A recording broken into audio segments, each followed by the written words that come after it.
কেননা আমরা বদরের জমিনে দেখেছি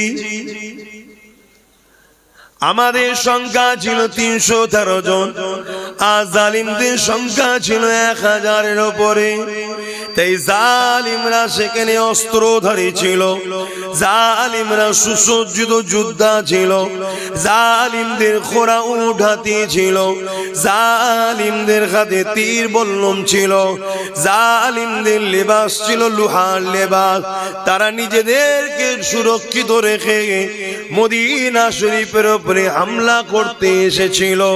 যেমন আজকে দিনে বিভিন্ন পীর ধর্মের নামে যাত্রা বার করে বিভিন্ন মসজিদে গিয়ে হামলা করছে, দেখেছেন না? দেখেন, এটা আবু জেহেলের খসলত। আল্লাহ নবীর কানে যখন এই মেসেজটা এসে গেল, নবী আমার সাহাবা হুজুরদিওকে নিয়ে মদিনাকে রক্ষা করার জন্য, মদিনার মানুষের জান মাল হিফাজতে রক্ষার জন্য আল্লাহ নবী মদিনা থেকে বাইরে বেরিয়ে বর্ডারের দিকে রওনা দিলেন।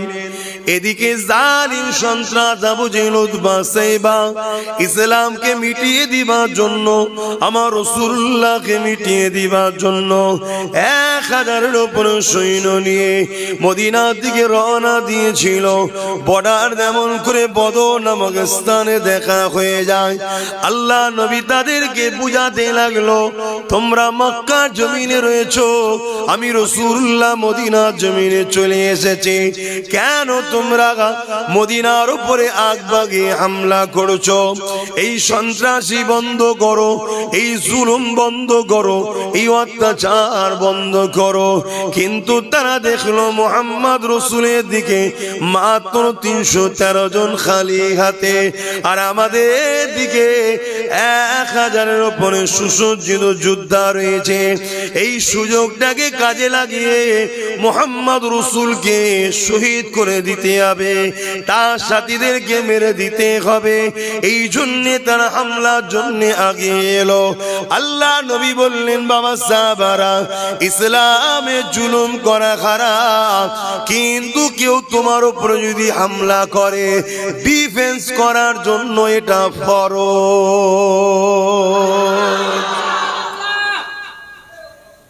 তাই তোমরা প্রতিরোধের জন্য তৈরি হও। কি নিয়ে তৈরি হবে? খাজুরের এলাকা তো, খাজুর গাছের ডাল, আর ওদের হাতে তীর বল্লম তরোয়ার। এটা তুমি আমি জানি শুধু মনে করছো? তোমার আমার থেকে এই সম্বন্ধে লক্ষ কোটি গুণ আরো বেশি জ্ঞান রাখে, রিসার্চ করছে যারা ইসলামকে মিটাবার চাইছে। তারা কোটি কোটি টাকা খরচ করছে, কোটি আমার টাকা না, ডলার খরচ করছে, যে কি করে এই লড়াইটা, এই দুর্বল গরিব খালি পায়ে ছিঁড়াপাটা জামা পরা মদিনার মানুষ তখন সবে ইসলাম কবুল করেছে, কি করে জিতলো? শুনছেন? রিসার্চ করছে তারা, রিসার্চ করে দেখে নিয়েছে এই মদিনা 313 জন মানুষের হৃদয়ে আল্লাহ পাকের মহব্বত, ভালোবাসা, নবী পাকের উপরে বিশ্বাস, ভক্তি, ভালোবাসা এত ছিল, পৃথিবীর পাহাড় যদি তাদের মোকাবেলায় দাঁড়িয়ে যেত, তাহার পাহাড়কে কেটে কেটে ধুলো বালি কোনার মতো বানিয়ে দিত, তথাপিও তাদের ইমানের কাছে আল্লাহর ভক্তি প্রেম, সাহাবাদের নবীর ভক্তি প্রেমের কাছে কোনো শক্তি ছিল না মোকাবেলা করে রক্ষা হারিয়ে দিতে পারবে।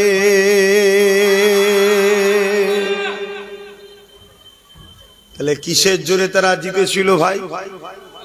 জোরে বলুন। আজকে আমাদের ঈমান তো বড় দুর্বল, আমাদেরকে মাহফিলে ডেকে ডেকে আনতে হয়, মসজিদ গুলো ফাঁকা যায়, যুবকদের পাওয়া যায় না, ঈমানের দুর্বলের কারণ। শুনছেন তো? তাহলে আমরা কি করব? আবার আবু জেহেল বাহিনী তৈরি হচ্ছে, পৃথিবী জুড়ে তারা শক্তি তৈরি করছে, পৃথিবী জুড়ে তাদের হাতে পারমাণবিক শক্তি আছে, মিসাইল আছে, AK-47 আছে, রাজ ক্ষমতা তাদের হাতে, ফোর্স তাদের, মিলিটারি তাদের। শুনছেন কি হবে আমাদের? আমাদের তো সেই ঈমানটাও নাই যে ঈমান দ্বারা সাহাবা হুজুররা বা যুগে যুগে ওলি আউলিয়ারা কামিয়াবি হয়েছে। জোরে বলুন সুবহানাল্লাহ। আমাদের ঠোল রয়ে গেছে, ভেতরের মাল নেই।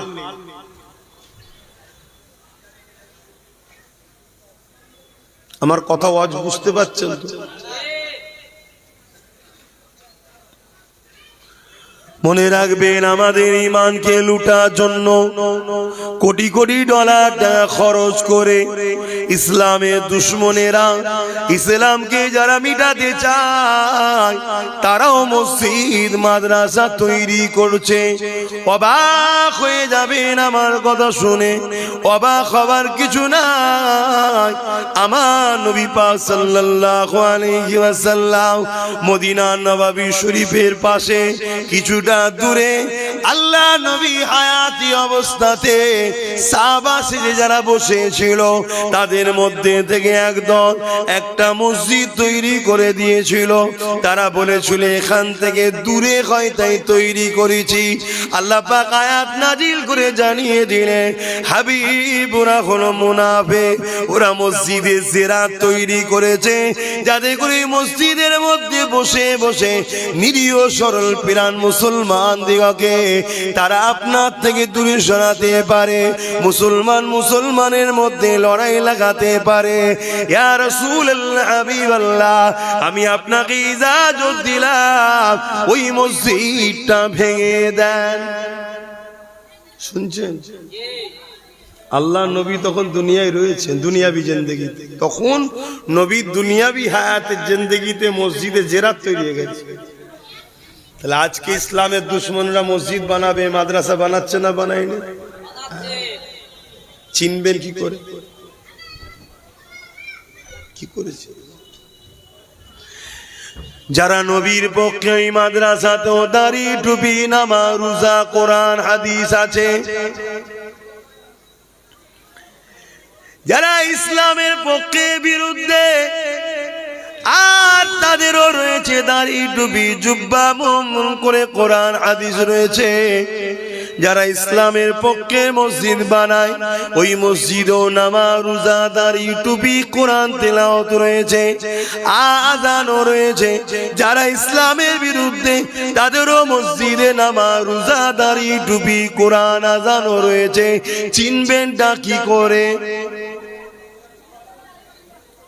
আমার অজবুজ নাকি আমার শরীর ভালো নেই ভাই, নজ করার মতো মন মানসিকতাতে নেই, শরীরে বইছে না, কিন্তু প্রতি বছরে আসি, তাই একটু হাজিরি দিবা।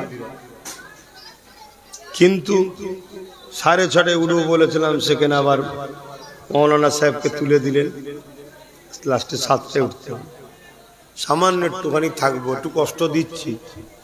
একটা জিনিস বুঝাতে চাইছি, উদ্দেশ্য একটাই, যদি ইমানটা বাঁচে হয়তো তোমাদের উপর আল্লাহ সাহায্যটা আসবে, একটু বুঝাচ্ছি। অসুবিধা হচ্ছে, চিনবেনটা কি করে?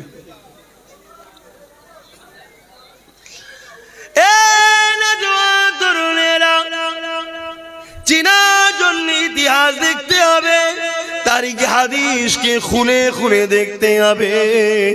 আল্লাহ নবী, নূহ নবী, দয়া নবী, নওয়াসা ইমামে হোসেন হুজুরের লাইফ স্টাইল দেখতে হবে। কারবালার ময়দানে দেখা গেল দুটো তাবু তৈরি হলো, একটা তাবু ইমামে হোসেন পাকের, আর একটা তাবু ইজিদ বাহিনী। ইমামে হোসেন পাকের তাবুতে মাত্র 72 জন রয়েছে, আর ইজিদ বাহিনীর তাবুতে 22,000 লোক রয়েছে। ইমামে হোসেন হুজুরের তাবুতে আজান হয়, কোরআন তেলাওয়াত হয়, দাড়ি টুপি রয়েছে, পাগড়ি রয়েছে, নামাজও রয়েছে। এ যুবকেরা, কোরআন হাদিসের আলোচনাও রয়েছে। আর এজিদ বাহিনীর তাবুতে ওখানেও আজান রয়েছে, ওখানেও নামাজ রয়েছে, ওখানেও দাড়ি টুপি পাগড়ি রয়েছে। তাহলে চিনবেন ডাকি করে? কিন্তু দুনিয়ার মানুষ তো অবাক হতে লেগেছে, কেননা ইমাম হোসাইন হুজুরের দিকে মাত্র 72 জন, আর এজিদ বাহিনীর দিকে 22,000 রয়েছে। ওই 22,000-এর মধ্যে 3,000 হাফেজে কোরআন রয়েছে, 3,000 মুফতি রয়েছে, 7,000 আলেম আছে। শুনছেন কি বলছি? 3,000 হাফেজ, 3,000 মুফতি, 7,000 কার দিকে? তাহলে হক এটাই তো হবে। এজিদ হক তো নাকি? কেন এজিদ হক না? হোসাইন হুজুর মাত্র 72 জন, মাত্র 72 জন। ওখানে 3,000 মুফতি, 3,000 হাফিজে কোরআন, 7,000 মৌলানা। হক নয়?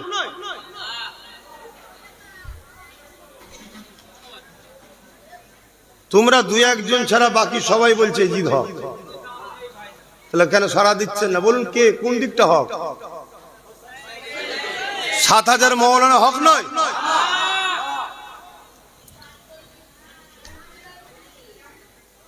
আল্লাহ নবী বললেন, আল উলামা ওয়ারাসাতুল আম্বিয়া, আলেমে আক্কানিরা, আলেমরা হলো আমি রাসূলুল্লাহ আমার ওয়ারিস।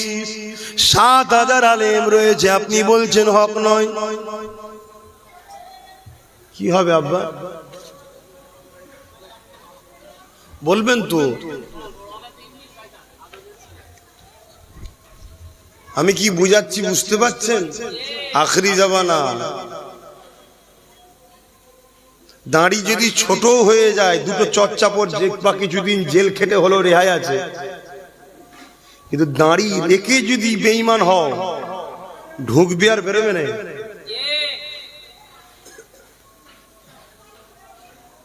আমি কি ওয়াজ করছি বুঝতে পারছেন? সামনে রোজার মাস, যদিও রোজায় একটু গন্ডগোল হয়ে যায়, ঠিকভাবে রাখার মতো রাখতে যদি নাই পারি,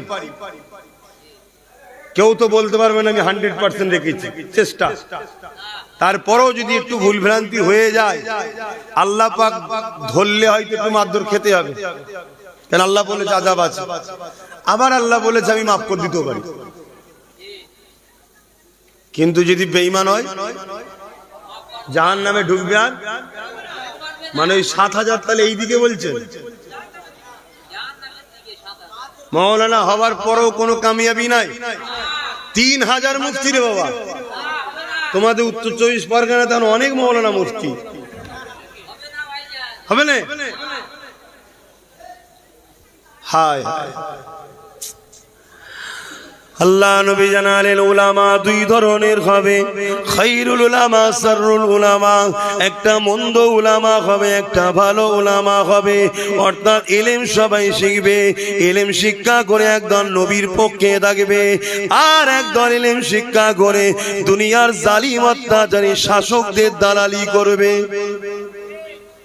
আমার কথা নয় বাপ, তাগুতি শক্তি তোমরা বুঝতে পারবে না, ওই জন্য শাসক বললাম। মানে অত্যাচারী শাসককে তাগুত শক্তি বলা হয়। কথা বুঝে আসছে? বাপেরা, নজওয়ান তরুণেরা, এই 7,000 মুফতি হতে পারে, 7,000 হাফেজ হতে পারে, 7,000 মুফতি হতে পারে, 3,000 হাফেজ হতে পারে, 7,000 মৌলানা হতে পারে, কিন্তু অত্যাচারী এজিদের দালালি করার জন্য ওরা জাহান্নামী হয়ে গেছে, ওরা বাতিল হয়ে গেছে, ওরা বরবাদ হয়ে গেছে। এ যুবকেরা, তরুণেরা, বাপেরা, আমার ইমাম পাক 72 জন হতে পারে, 72 কেন ইমাম পাক একাও যদি থাকতো হকের পক্ষে, রহমানের পক্ষে, রাসূলুল্লাহর পক্ষে, তাই ইমাম পাক কামিয়াবি হয়ে গেছে। তাই আমি আপনাদেরকে জানিয়ে দিয়ে যায়, এই দুনিয়া জমিনে আজও ষড়যন্ত্র চলছে। মাদ্রাসা দেখে ঈমান লুটা হচ্ছে, মসজিদ দেখে ঈমান লুটা হচ্ছে। যেমন খারিজিরা নামাজ দেখে ঈমান লুটিয়েছিল, কোরআন দেখে আলীর বিরুদ্ধে দল তৈরি করেছিল। মুতাজিলা থেকে শুরু করে এইভাবে নানা দল মত যুগে যুগে চলে আসছে। কেউ একজনা বলেনি আমি কোরআন হাদিসের বিরুদ্ধে, সবাই বলে কোরআন হাদিসের পক্ষে। কিন্তু সবার বললেও তো হবে না। আল্লাহ নবী জানিয়ে দিলেন আমার উম্মত দাবিদারদের মধ্যে ৭৩ দলে বিভক্ত হবে, ৭২ দল জাহান্নামে যাবে, একটি দল জান্নাতে হবে। এ যুবকেরা চিনবেন কি করে? সবাই তো বলে আল্লাহ মানি, সবাই তো বলে নবী মানি, সবাই তো বলে কোরআন মানি, সবার দলে মাথায় টুপি আছে, সবার দলের মাথায় ইমাম আছে, সবার দলের মাথায় মুফতি মৌলানা আছে, সব দলেতে হাফেজ আছে, আলেম আছে, সব দলেরই মসজিদ মাদ্রাসা রয়েছে। তাহলে আপনি চিনবেন কি করে? এই চিনার একটা ছোট্ট নমুনা আজ আমি আপনাদেরকে জানিয়ে যাই। শুধুমাত্র দাদা হুজুরের মুরিদ আপনি, আমিও দাদা হুজুরের মুরিদ। আওলাদ ওটা ঘরের ব্যাপার, ঘরে থাক। এক পীর ভাই আমি তুমি, এই পীর ভাই হিসাবে পীর ভাইকে বুঝাবার চেষ্টা করছি। আল্লাহ কোরআনে বলেছে ও আনফুসাকুম আলাইকুম নারা, নিজে বাঁচো, নিজের হালকে বাঁচাবার চেষ্টা করো কোথা থেকে? জাহান্নামের আগুন থেকে। তাই চেষ্টা করছি রক্তের ভাইয়ের থেকেও ঈমানের ভাই হলো আরো বেশি কাছে।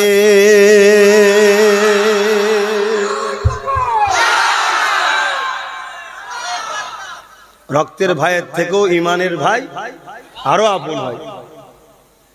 রক্তের সম্পর্ক বাপ মার সাথে, আর ঈমানের সম্পর্কের ভাই আল্লাহ রসুলের সাথে। জোরে বলুন সুবহানাল্লাহ। তাই ঈমানের স্বার্থে, ঈমানের স্বার্থে একটু বলছি, চিনবেন কি করে? আমি দুটো ব্যক্তির নাম বলছি। একজনের ব্যক্তির নাম হচ্ছে সিদ্দিকে আকবর, চেনেন? রাসূলের পাক সাল্লাল্লাহু আলাইহি ওয়াসাল্লামের আউয়াল খলিফা, বড় খলিফা, প্রথম খলিফা, আউয়াল খলিফা। আর একটা লোকের নাম হচ্ছে আব্দুল্লাহ ইবনে উবাই। নাম শুনেছেন? একটু হ্যাঁ কিনা সারা দেবে, কেন মানসিক দিক দিয়ে আরো ওয়াজ করতে ভাল লাগছে না ভাই।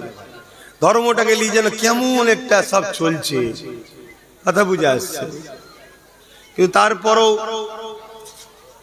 শরীর না চাইলেও মনে হয় যাই। কিছু লোক তো মুখের দিকে তাকিয়ে বসে, এই তো বসে আছে, কিছু তো বসে আছে, তেই কটার জন্য কমসে কম একটু বলা দরকার। তারপরে এখন এই যে এরা ছিল বলে অনেকটা রক্ষা ওসিলা না হয়। চারিদিকে যা মিডিয়া গুলো করছে, কিছুদিন আগে কোথায় নাকি কি স্কুলে কি লিয়ে মারপিট হয়েছে, নাকি মুসলমানরা বাধা দিয়ে দিয়েছে বলছে। আমি তো দেখে অবাক হয়ে লাস্টে সোশ্যাল মিডিয়ায় শুনলাম যে না, স্কুলের দুটো গ্রুপ মিলে মারপিট করেছে। এ বলছে আমরা করবো, বলছে আমরা করবো। সেটা হয়ে গেল কি হিন্দু মুসলমান। মিডিয়া কিরা করতে পারে, মানে জ্যান্ত মাছে পোকা ফেলে দিচ্ছে, মাছ দৌড়চ্ছে বলছে পোকা হয়ে গেছে। এ হিটলারের চাল।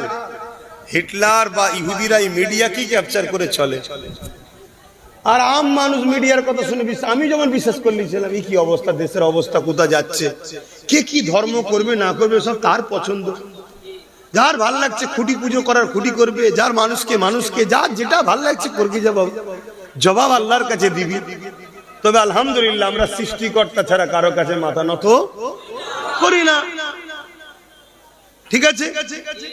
তো সেই জায়গায় আজকে এই সব চলছে। তো এর মাধ্যমে হয়তো পৃথিবীর বিভিন্ন জায়গা থেকে ওই একটা দুটো মহব্বতের লোক আছে, একেবারে যে বেকার তা নয়, একটু আছে। তো যাক, আমি যে কথা বলছিলাম, তাহলে দুটো লোকের নাম বললাম। একটার নাম হচ্ছে সিদ্দিক আকবর, আর একটার নাম হলো আব্দুল্লাহ ইবনে উবাই। নামটা কত সুন্দর, আব্দুল্লাহ ইবনে উবাই আর সিদ্দিক আকবর। কথা বুঝে আসছে? হযরতে সিদ্দিক আকবর নবী পাকের হাতে হাত দিলেন, দ্বীনে মুহাম্মদ সাল্লাল্লাহু আলাইহি ওয়াসাল্লামের মধ্যে আসলেন।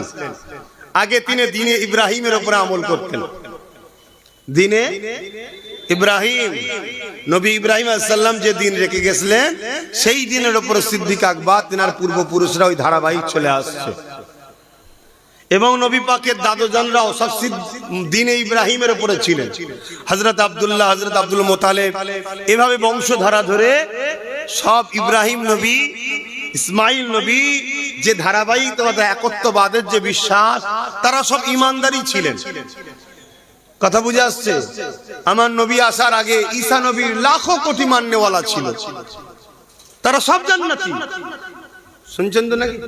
মুসা নবীর লাখো কোটি মান্যওয়ালা ছিল, তারা সব জান্নাতি। জোরে বলুন সুবহানাল্লাহ।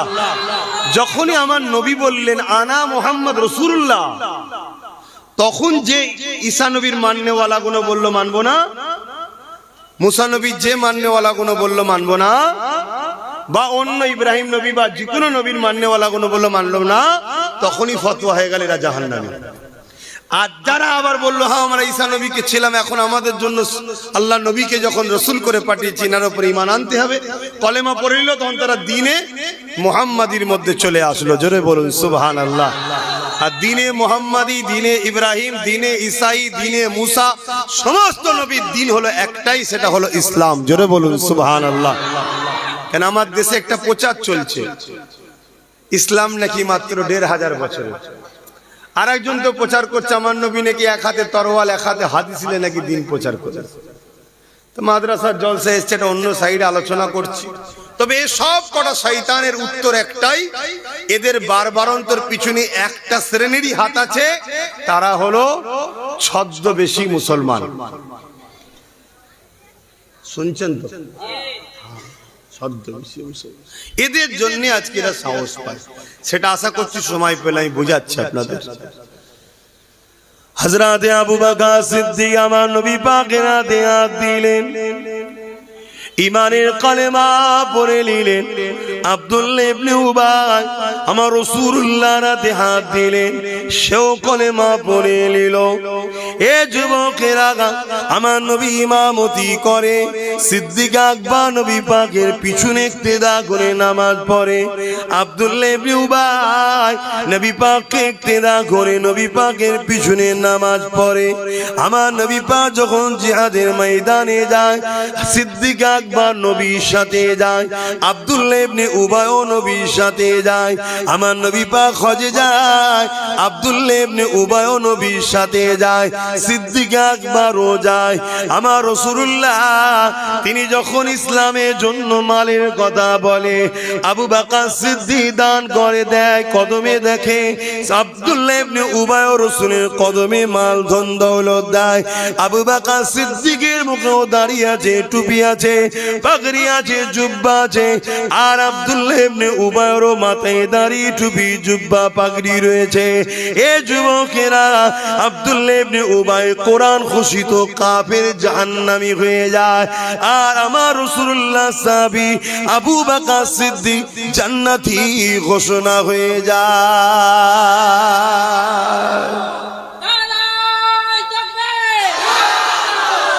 কারণ কি? ইনিও নবীর হাতে হাত দিয়েছে, উনিও দিয়েছে। ইনিও নবীর ইক্তেদা করে নামাজ পড়েছে, উনিও করেছে। ইনিও নবীর সাথে জিহাদ হজে গেছে, উনিও গেছে। ইনার মাথায় টুপি, জুব্বা, পাগড়ি, উনার মাথায় টুপি, জুব্বা, পাগড়ি। নবী ওয়াজ করেছে কোরআনের কথা, আবু বকর সিদ্দিক শুনেছে, মজলিসে আব্দুল্লাহ ইবনে উবাই বসেও শুনেছে।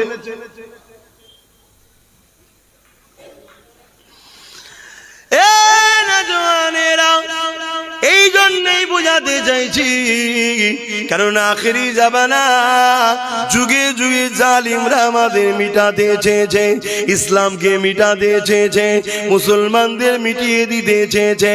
অল্প সংখ্যা হওয়ার পরও বিজয় ইসলামেরই হয়েছে। কেননা না, এর সত্যের পক্ষে আমার আল্লাহ পাক ছিল, আছে, থাকবে। এ যুবকেরা, তরুণেরা, বাপেরা, কিন্তু সিলা হলো ঈমান। তাই জানিয়ে বেরিয়ে যায়, আব্দুল্লাহ ইবনে উবাই জাহান্নামী হয়ে গেল, আবু বকর সিদ্দিক জান্নাতি হয়ে গেল। এর কারণটা কি রয়েছে মন দিয়ে শুনে। আবু বকর সিদ্দিক কারণ কি হুজুরকে জিজ্ঞাসা করা হয়েছে। হযরত আবু বকর সিদ্দিক বলতে লাগলে, আব্দুল্লাহ ইবনে উবাইয়ের যা আছে আমারও তাই আছে, কিন্তু আমার যা আছে ওর তা নাই। এ দুনিয়া মানুষেরা আব্দুল্লাহ ইবনে উবাই নামাজ রোজা দাড়ি টুপি জুব্বা পাগড়ি হজ রয়েছে, এটা আমি আবু বকর আমারও রয়েছে। ও নবীর মজলিসে বসেছে, আমিও বসেছি, এটা ওরও আছে আমারও আছে, কিন্তু আমি আবু বকর আমার যা আছে ওর তা নাই। কি আপনার আছে ওর নাই? এ দুনিয়ার মানুষরে আমি আবু বকর আমার হৃদয়ের মধ্যে আল্লাহ নবীর প্রেম ও আদবটা রয়েছে, এটা ওই মুনাফিক আব্দুল্লাহ ইবনে উবাইয়ের নাই। এজন্য সব থাকার পরও ও জাহান্নামী, আর আদব প্রেম থাকার পরে আমি আবু বকর জান্নাতি। আরো জোরে বলুন সুবহান।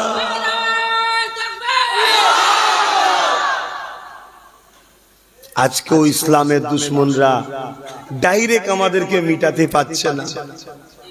তাই আজকের দিনও আব্দুল্লাহ ইবনে উবাই মার্কা মুনাফিক উলামাদের ঘরে বাজারে ছেড়েছে, তাদেরকে কোটি কোটি টাকা দেওয়া হচ্ছে, শুনছেন তো নাকি?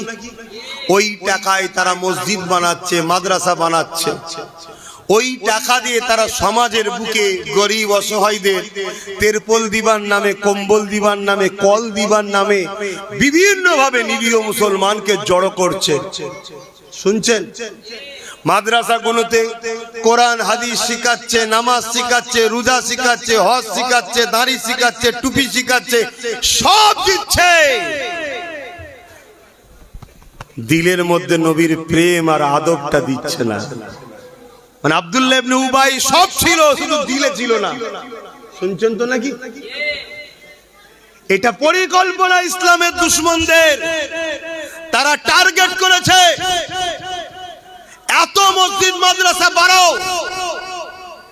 এত বাড়াও, যেখানে কোরআন হাদিসের জ্ঞান দাও, বড় বড় পণ্ডিত উলামা তৈরি করো, আমলের কথা আমলের দিকে নিয়ে যাও, নামাজ দাও, রোজা দাও, দাড়ি দাও, টুপি দাও, শুধু মুহাম্মদ রাসূলের প্রেম ও আদব কেড়ে নাও।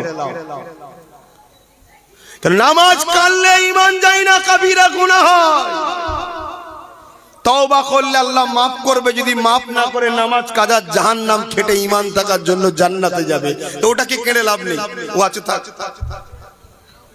গাছের ডালপালাগুলো যা আছে সব থাক, মূলটা শুধু কেটে দে, কারণ ডালপালা কাটলে লোক দেখতে পেয়ে যাবে। নামাজের বিরুদ্ধে বলে লোক ধরে ফেলবে, রোজার বিরুদ্ধে বলে লোক ধরে ফেলবে। অতএব গোড়া থেকে শুধু ভেতর থেকে মূলটা কেটে দে। এই গাছের ডালপালা কোন হলো নামাজ রোজা দাড়ি টুপি হজ যাকাত, আর মূলটা ভেতরে থাকে, ওটা হলো মুহাম্মদ রাসূলের আদব ও প্রেম, ওটাকে কেটে লে। শুনছেন? বিশাল বড় বড় জমায়েত করো, দাও গাড়ি ভাড়া দাও, বিরিয়ানি দাও, খাওয়া দাও, নিরীহ মুসলমান, ধর্মপ্রাণ মুসলমান আল্লাহ রাসূলের কথা শোনার জন্য আসবে জড়ো হয়ে। ওই মাহফিল ওয়াজ করতে করতে টুক করে এমন একটা কথা বলো যে কথাটা আমার নবীর শানে বলা বিয়াদবি, টুক করে বলে দাও। শুনছেন না? শুনেন? ওই নবীর শানে বিয়াদবি মূলক কথাটা টুক করে যখনই বলবে, যতজন ওখানে বসে বসে শুনবে, এই কথার যদি প্রতিবাদ না করে ফিরে যায়, সব কটা বেঈমান হয়ে যাবে। এটা অন্য বিষয় নয় যে প্রতিবাদ না করলে কবিরা গুনাহ হবে, এটা রাসূলুল্লাহর বিষয়। এখানে প্রতিবাদ করতেই হবে। যদি প্রতিবাদ করতে গিয়ে তোমাকে গুলি খেতে হয়, তাও করতে হবে, কেন? জানের থেকে বেশি ভালোবাসার নাম ঈমান। তাহলে পলিসি গুলো কি বুঝতে পারছেন তো নাকি? যেমন আমাদের সমাজে হচ্ছে, একদল দাড়িওয়ালা টুপিওয়ালা বক্তা বেরিয়েছে, আজকে তারা বলে বেড়াচ্ছে রাসূল আমাদের মতো, নবী মরে গেছে, শাফাআত করতে পারবে না, তাদেরও মাদ্রাসা আছে না? এক কথা বলছে না? তাদের মাদ্রাসাগুলো ছেলেগুলো কি শিখবে? ছোট ছোট বাচ্চারা, বলুন, তারাও তো ছোটবেলা থেকে শিখবে। তাহলে আলেম হয়ে বেরোচ্ছে, দেখছি আলেম, কিন্তু কাফের আলেম। কাফের কথাটা কি শুনতে খারাপ লাগছে নাকি? আল্লাহ কাফেরকে কাফের বলতে বলেছে না বলেন? এই মুরব্বিটা বসে আছে কিনা হাই সাহেব বসে আছে, আপনাদের কাউকে কাফের বলুন না? আমি এই তোমাদের কাউকে কাফের বলিনি, কাফেরকে কাফের বলবে, মোমেনকে মোল বলবে, চোরকে চোর বলবে, মাতালকে মাতাল বলবে, এটা তো হক কথা বলা। তো কাফেরটা কে? যে নবীকে অস্বীকার করে, নবীর শান মর্যাদাকে অস্বীকার করে, নবীর গুরুত্বকে অস্বীকার করে, নবীর ফজিলাতকে ইনকার করে, নবীর মেরাজের সওয়ারকে অস্বীকার করে। নবী নাকি আবাত আসা জানতো না, এ কথা প্রথম মোল্লারাই বলেছে তো নাকি? এই কথাই এখন ওই যে একজন বেরিয়েছে শয়তান, সে আবার বলছে মুহাম্মদ মূর্খ ছিল, জানতো না লেখাপড়া। শুনছেন না? শুনেন না? শুরুটা কিন্তু মুনাফেক দাড়িওয়ালা টুপিওয়ালা বক্তারাই করছে।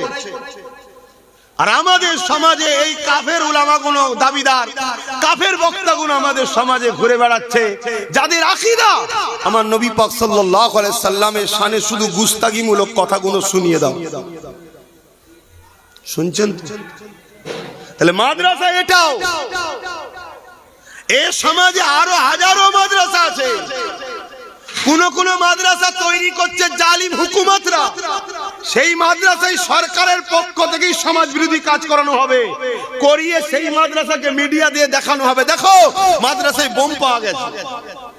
শুনছেন না? শোনেন না? ওইটাকে দেখিয়ে বলবে সব মাদ্রাসা বন্ধ করে দাও, এরা আতঙ্কবাদী তৈরি হচ্ছে।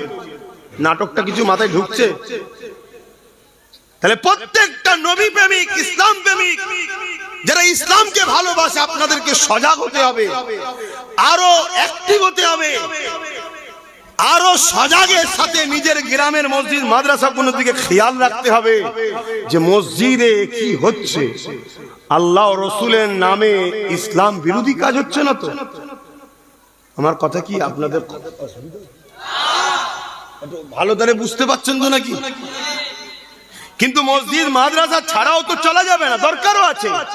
কিন্তু এই দরকারটা ঠিকভাবে পরিচালনা হচ্ছে না? ইসলামের দুশ্মনরা মূলত মসজিদ মাদ্রাসাকে বদনাম করার জন্য গজিয়েছে, ওটাও দেখার দরকার আছে না? না, যেমন চাইনা ছোটে ব্র্যান্ডেড কোম্পানিগুলো আজকে ব্যান্ড হয়ে যাচ্ছে। নোকিয়া মোবাইল পাওয়া যায় আর বাজারে?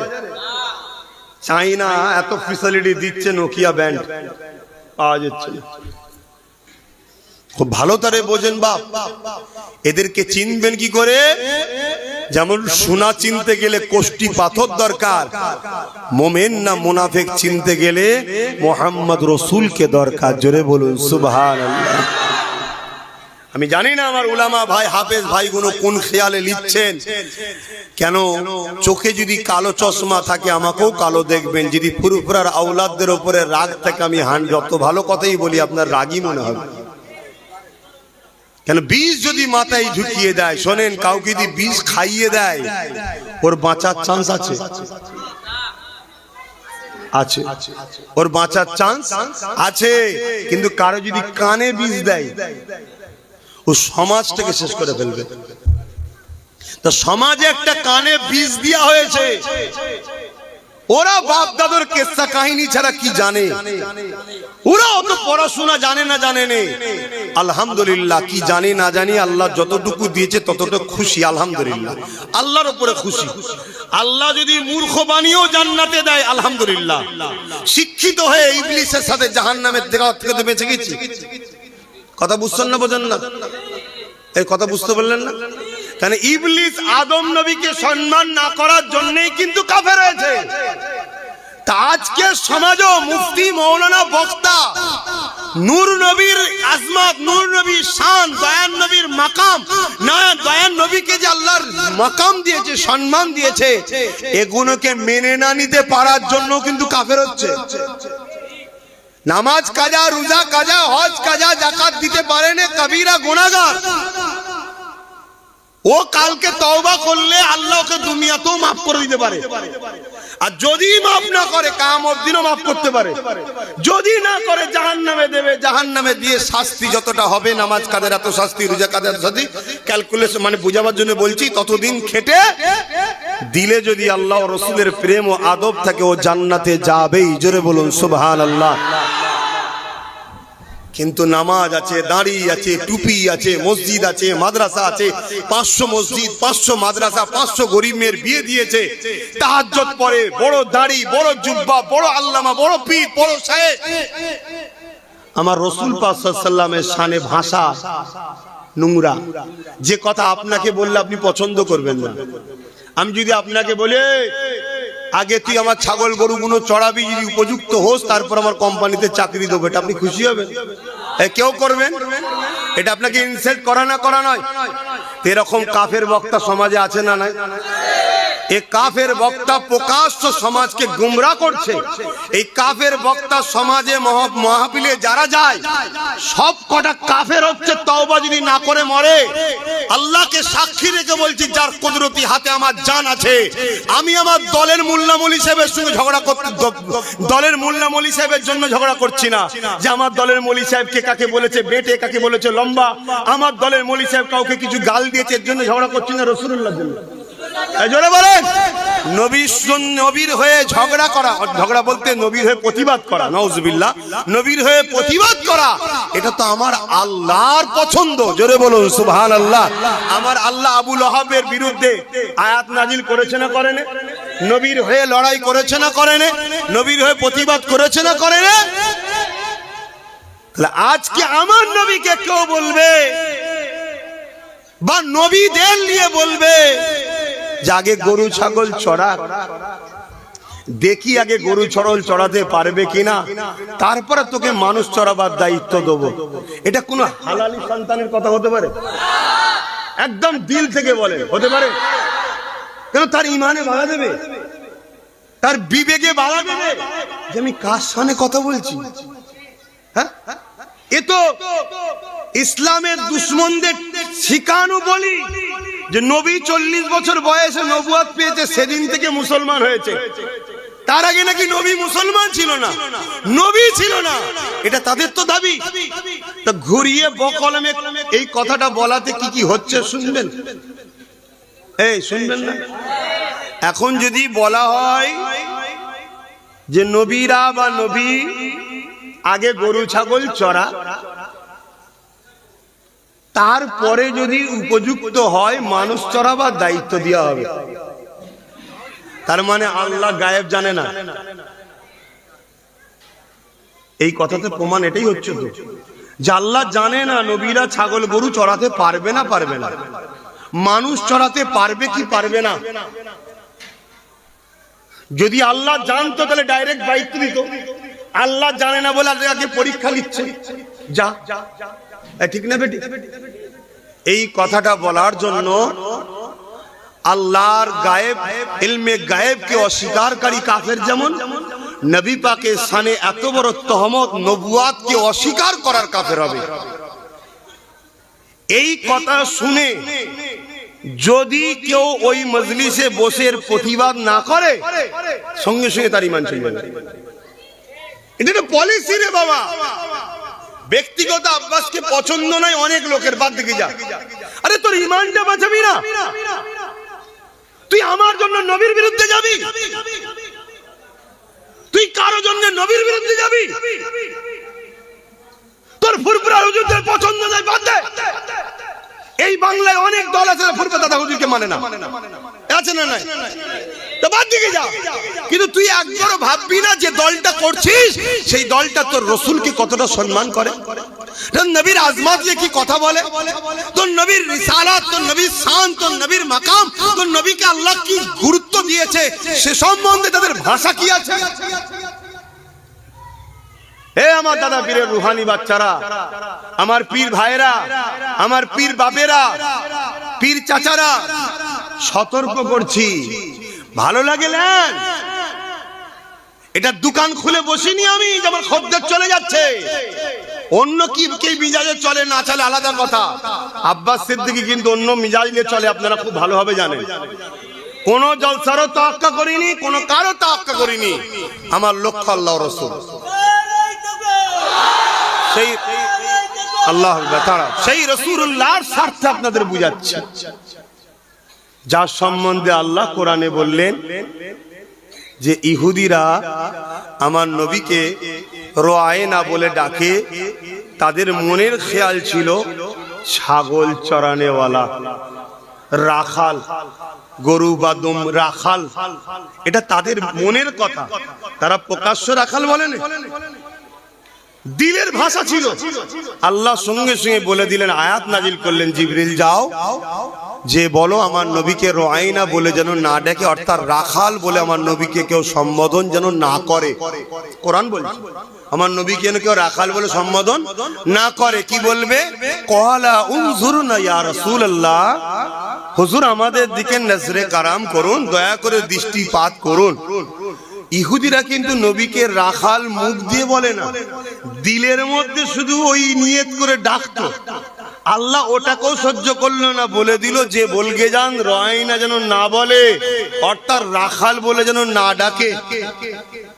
রাখাল তো ইহুদিদের মনের আশা ছিল, তার জন্য কি সিস্টেম করে দিল, উনজুরনা, আমাদের দিকে কৃপা করুন। আরে সেদিনের ইহুদি ইসলামের দুশমন, সে মুখে বলার সাহস পায়নি, আজকে ইসলামের লেবাসে মুসলমানদের রাহনুমা সেজে বেঈমান কাফের জালিম শাসকদের দালাল খেয়ে তাদের অর্থে মসজিদ মাদ্রাসা গুটি কত করে পুরোপুরা জমিনের দাদা হুজুরের মুরিদগুলোকে আজকে কাফের বানাবার প্ল্যান করছে। এ সমাজ কতটা খারাপ হয়ে গেছে বুঝতে পারছেন না? পারেন? অতএব বাপ, আমি আবার বলে যাচ্ছি, আমি কি আমার হুজুরের জন্য লড়াই করছি? এই আমার দাদুকে মানে নে রে, ওরে বাবা রে আমার দাদুকে মানে রে রে, এজন্য ঝগড়া করছি নাকি?